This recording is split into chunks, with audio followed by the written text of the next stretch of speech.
Welcome back to Abhyudaya classes UP.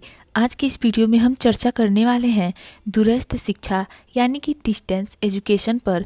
इसके अर्थ, इसके उद्देश्य, इसकी क्या आवश्यकता है एवं महत्व है, इन सभी पर तथा खुला विश्वविद्यालय या मुक्त विश्वविद्यालय पर भी हम चर्चा करने वाले हैं आज की इस वीडियो में। तो चलिए देखते हैं दूरस्थ शिक्षा का अर्थ सबसे पहले।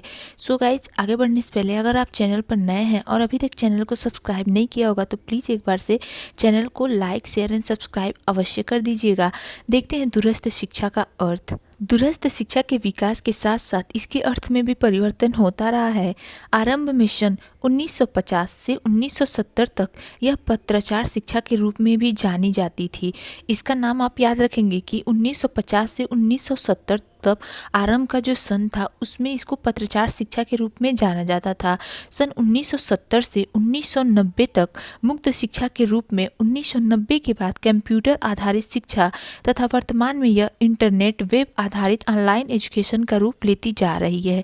अर्थात दूरस्थ शिक्षा का कोई एक विशिष्ट अर्थ नहीं हो सकता। दूरस्थ शिक्षा को चाहे जिस नाम से भी जाना जाए, यह दूरी की को ही दर्शाती है, जैसा कि नाम से यह स्पष्ट है।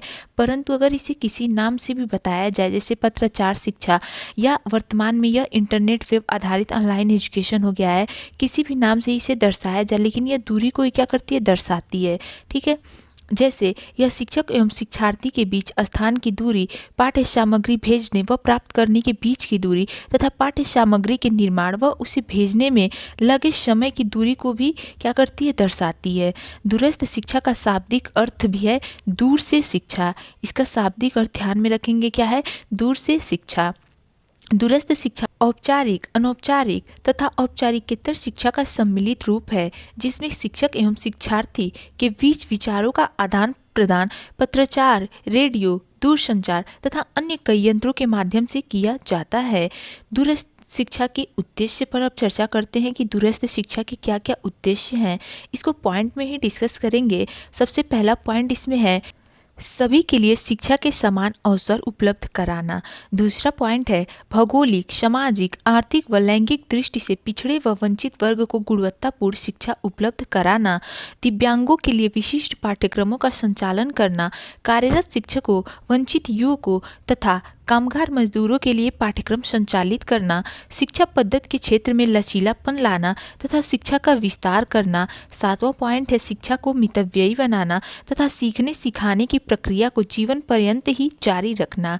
ये दूरस्थ शिक्षा के उद्देश्य हैं। अब देखते हैं दूरस्थ शिक्षा की आवश्यकता एवं महत्व। इसके बाद दूरस्थ शिक्षा का स्वरूप भी चर्चा करेंगे, इसको जानेंगे। दूरस्थ शिक्षा का कौन सा कैसा स्वरूप है।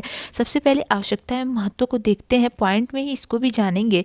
पहला पॉइंट है इसमें शिक्षा के सार्वभौमिकरण के लिए। ठीक है, इसका आवश्यकता और महत्व है शिक्षा के सार्वभौमिकरण के लिए, शिक्षा की बढ़ती मांग की पूर्ति के लिए भी है। प्रौढ़ शिक्षा, यहाँ पे प्रौढ़ कर लीजिएगा, प्रौढ़ शिक्षा, ग्रामीण शिक्षा, विकलांगों की शिक्षा, पहाड़ी व आदिवासी शिक्षा के लिए तथा निरक्षरता उन्मूलन के लिए भी इसकी आवश्यकता है और इसके महत्व है। शिक्षा में उन्नत तकनीकी व प्रौद्योगिकी का लाभ उठाने के लिए तथा शिक्षा को मितव्ययी बनाने के लिए भी आवश्यक है। विद्यार्थियों की बदलती आवश्यकताओं को पूरा करने के लिए।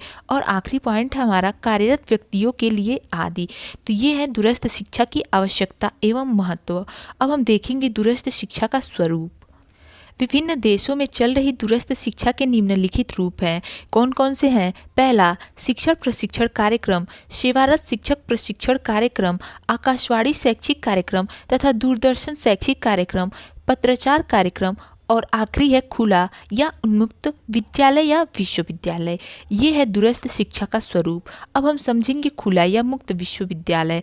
खुले या मुक्त विश्वविद्यालय का स्वरूप क्या होता है, कैसा है, इस पर चर्चा कर लेंगे। उसके बाद देखेंगे मुक्त विश्वविद्यालयों में शिक्षण के साधन व कार्यविधि को जानेंगे। पहले इसका स्वरूप देखते हैं। खुला विश्वविद्यालय निम्नलिखित रूप से उन्मुक्त होता है। सबसे पहला है प्रवेश की दृष्टि से उन्मुक्तता, स्थान की दृष्टि से भी होता है, समय की दृष्टि से भी होता है, शिक्षण प्रक्रिया की दृष्टि से भी उन्मुक्तता होती है, विचारों की दृष्टि से, शिक्षण विधियों की दृष्टि से तथा मूल्यांकन की दृष्टि से उन्मुक्तता, और आखिरी है हमारा आर्थिक दृष्टि से उन्मुक्तता। ठीक है, तो ये क्या था, खुले या मुक्त विश्वविद्यालय का स्वरूप। इसमें क्या था, खुला विश्वविद्यालय निम्नलिखित रूप से उन्मुक्त होता है, प्रवेश की दृष्टि से, स्थान समय की दृष्टि से, शिक्षण प्रक्रिया की दृष्टि, विचारों की दृष्टि, शिक्षण विधियों, मूल्यांकन और आर्थिक दृष्टि से था। अब देखेंगे मुक्त विश्वविद्यालयों में शिक्षण के साधन व कार्यविधि, इसको भी पॉइंट्स में ही देखेंगे। दृश्य श्रव्य उपकरणों का प्रयोग, ठीक है, दूरदर्शन कार्यक्रम व ऑनलाइन क्लासेस की व्यवस्था, विभिन्न कार्यक्रमों के लिए योग्य व्यक्तियों का चयन किया जाता है, विद्यालयों द्वारा पाठ तैयार किए जाते हैं तथा उन्हें प्रसारित भी किया जाता है। ठीक है, 5वां पॉइंट है, संपर्क व्याख्यानों का आयोजन किया जाता है तथा समस्याओं का निराकरण भी किया जाता है। मूल्यांकन हेतु डाक द्वारा शिक्षार्थियों से लिखित उत्तर मांगे जाते हैं तथा सुझाव सहित वापस प्रेषित भी किया जाता है। और आखिरी पॉइंट है, कभी कभी स्थानीय शिक्षण समूहों की सहायता हेतु शिक्षण की व्यवस्था भी की जाती है। ठीक है, ये शिक्षण के साधन व कार्यविधि है मुक्त विश्वविद्यालयों में। ओके, अब हम कुछ 2 पॉइंट समझते हैं नोट में।